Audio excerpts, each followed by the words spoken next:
We are Steve and Jill. Together, we've been buying and reselling land since the 90s. Our data-centric approach leaves our buyers asking, how can you sell it so cheap?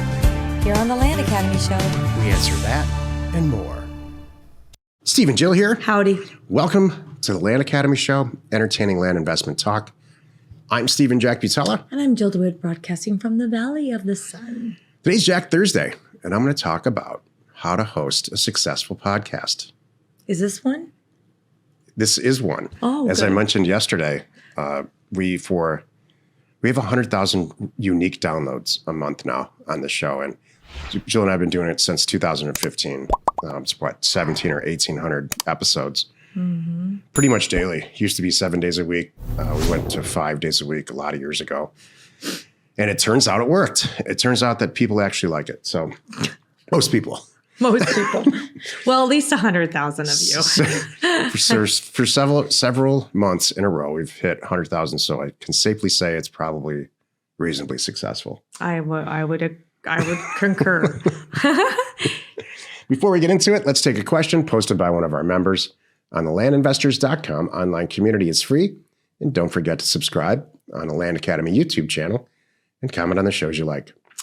Corley wrote, if your data has several records where the situs address matches the mailing address, but there are not actually any structures or houses showing up on the property in NeighborScoop, do you still mail to these owners if they live on an adjacent parcel and think that they may be interested in selling? Emphatically, yes.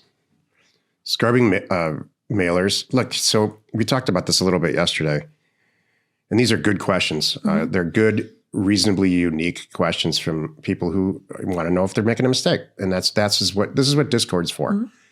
So, but I'll tell you, this whole business of scrubbing mailers down. Here, let's do the math real quick. Mm-hmm. If you do a 2,500 unit mailer, it's going to cost you about $1,000, maybe a little bit more, with data and mail and using offers to owners and all of that. If you scrub out 200, because you're doing things like this, scrubbing out, let's say 200 units out of that 2,500 unit mailer, you're going to save yourself about $100. But what if the property that you're mailing in that 2,500 unit mailer is the one that you're going to buy and sell? Right. So this whole business of micro scrubbing, all these types of things like duplicate owners, there's 4 or 5 of them that always come up. And my answer is always no. It's interesting. People assume that this little thing is going to make a difference in their mailer yield.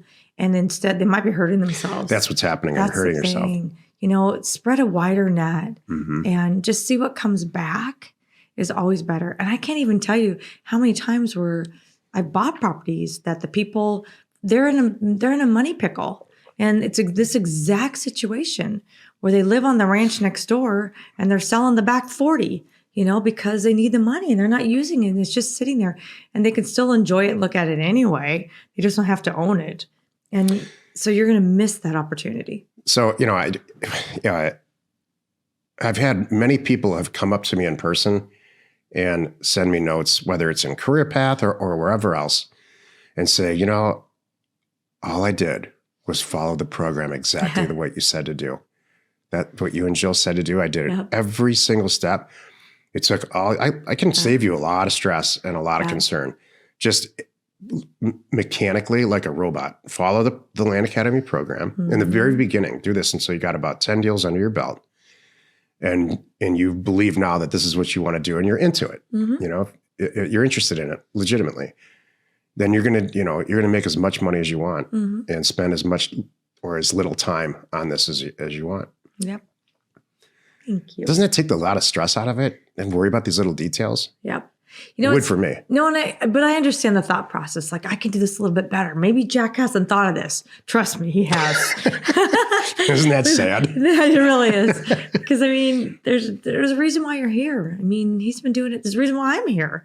He's been doing it since the 90s. He's done all these things and knows what works and knows what doesn't work. And you know what? We're still making changes. Yeah, all the time. If you think that we have one system, it's the same system since 2002, no, and we've never changed it. Nope, that's not true. It changes every week, literally. We will continue to change it and be testing it to stay ahead of it to save you, make it better. Well, I'll tell you, but she's exactly right. But one of the things that we have never done is started to remove things out of a mailer. In fact, if anything, I've stopped that now. Right. Like Land Academy 3.0, which is the 4th or 5th Land Academy program, is being released in February. We're in February now, so or we think it is. It's coming.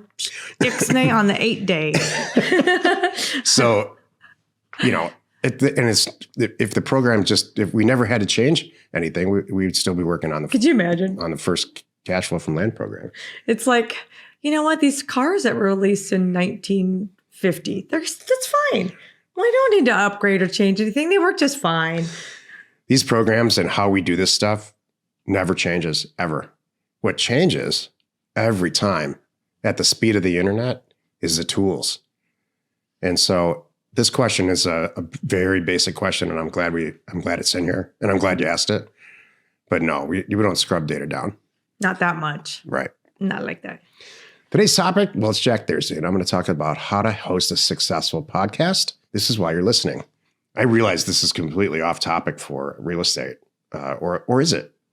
Or is this a way to actually sell land? I get this question all the time. About once a year, I get this following question. Well, you guys are only successful at buying and selling land because you have a podcast. That's funny. Really? People say that? Mm-hmm. Really? I can't do this. Well, I'm not you. I don't have a podcast. I don't have an 8-year podcast. Well, time out. None of my buyers, last time I checked, none of my buyers are saying, you know what, Jill, I'm buying from you because I like the podcast. Not a single person has ever said that. They have no idea I have a podcast.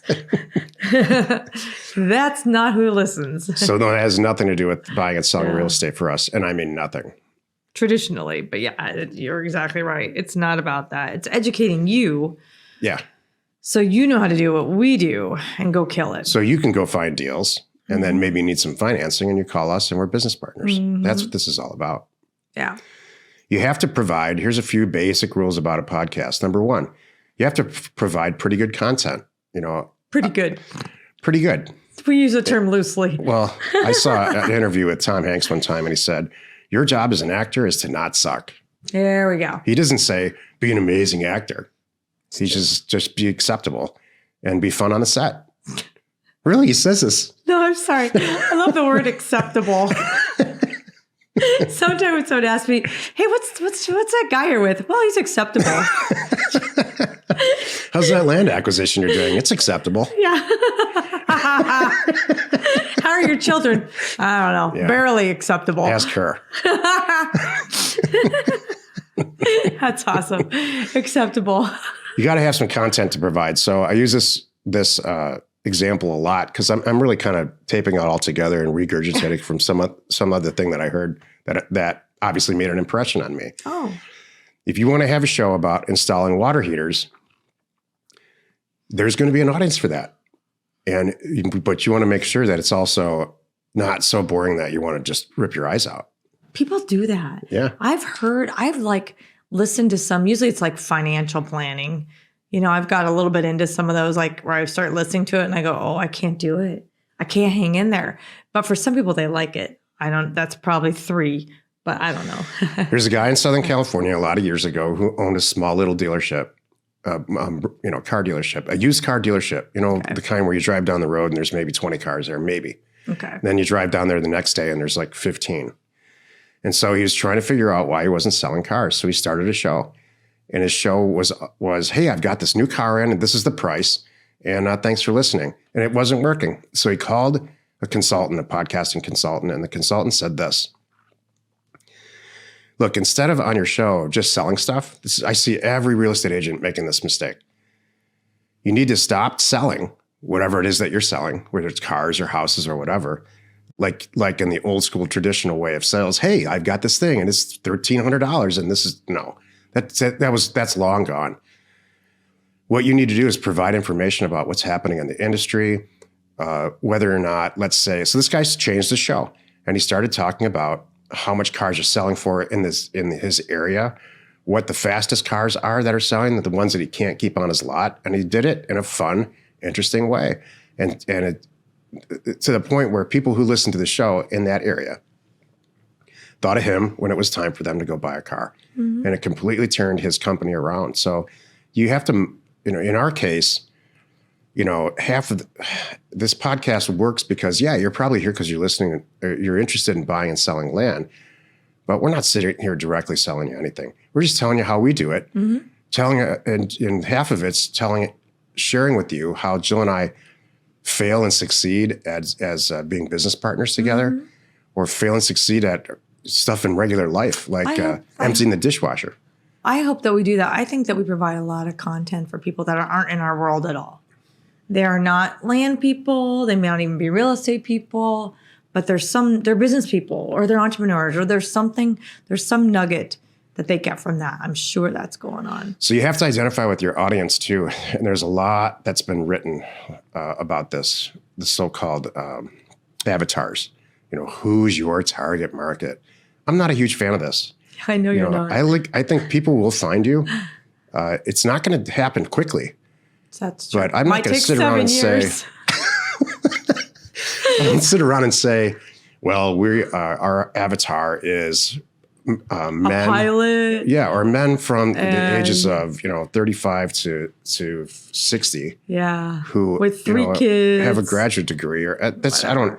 Yeah. Because you know why? And I did that in the beginning because that's what we were supposed to do, and then I stopped it because I found out who was joining Land Academy, and then now Jill's got the Land Academy ladies. And the whole, it's just not, it's silly to, you know what it is? It's a personality type. I can tell you down to the letter, the personality type.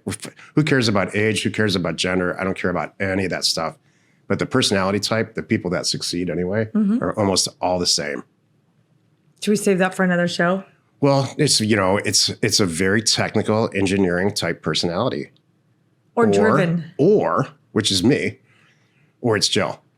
Career salespeople, they just we have people that are keep them seems down. to be we have some professional salespeople in here, and like Jill in our group and they say this to me on the side as a sidebar in whatever environment. I've always been trying to find something to sell that's worth selling. Right. That's a little bit out of the ordinary. There's a pretty good profit margin in it. Right. Everybody's excited when they buy it. That's just, if you talk to a career salespeople, very often they'll complain about what they're selling. Like, wow, I could sell the hell out of this thing if the product was better, or if it was cheaper. So land is all that. Thank you.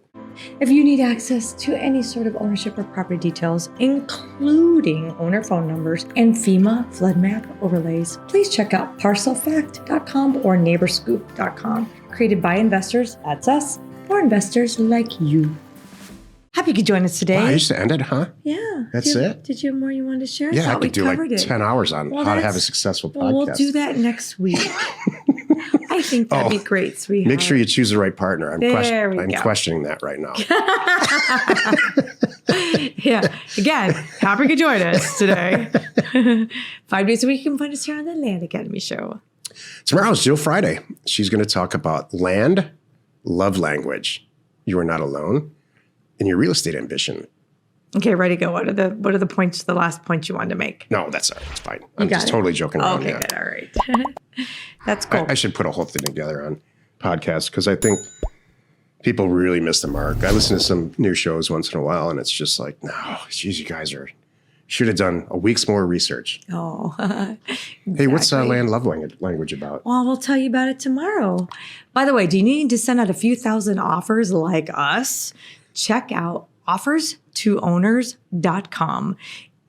It rocks. I was waiting for this stuff and it's slow catching up with me. Ready? We're Steve and Jill. Information and inspiration to buy undervalued property. We hope you find our content valuable and we appreciate your support. If you have not already, please check out our channel and hit the subscribe button. And your comments and suggestions help us to create the content you're here for. Hitting the like button helps to support our channel's algorithm and gauge your interest for future shows.